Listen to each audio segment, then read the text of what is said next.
সকালে গেছিলাম মামুর জমি চাষ করি দেওয়াত। মামুর হইলো 1 কেয়ার জমি হইলো 4টা ডুবা। মামুয়ে কইরা রে বা সুন্দর করে চাষ করি দাও। এর মাঝে নাই মামুর জমি হইলো ফানি।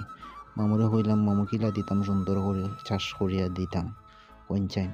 মামুয়ে কইরা রে বা জেলা পারো তোমার ড্রাইভারে একটু ম্যানেজ করিয়া আমার জমিনগুলো সুন্দর করে চাষ দিয়া দাও। মামুরে কইলাম মামু ড্রাইভারে তো ম্যানেজ করা যাইতো না, এটা বুঝতো না, এগো পাগলা ড্রাইভার। মামুয়ে কইরা রে বা জেলা পারো ওলা বুঝা কইলাম ড্রাইভারে সুন্দর করে চাষ করি দে রে বাবা ভাই আমার মামু তাইন। এখন ড্রাইভারে কয় ভাই তা কিলা দিতাম কোসেন ছোট ছোট ডুবা। হে 3 ডুবারে ভাঙ্গিয়া করছে, 1 ডুবা করিয়া দিছে চাষ। এর মাঝে নাই হইলো মামুর জমিনও ফানি। এখন তো ওই গেছে মামুর জমিন আইলে মামা কইরা ই কিতা হইলো, কইলাম মামা ফানি ছাড়া কিচ্ছু করার নাই আমার। তো দিলাম মামুর জমিন চাষ করিয়া। এখন মামু তো মন বেজার করে দিছেন, এখন কিতা করা যায় কইনছেন আপনারা সবাই।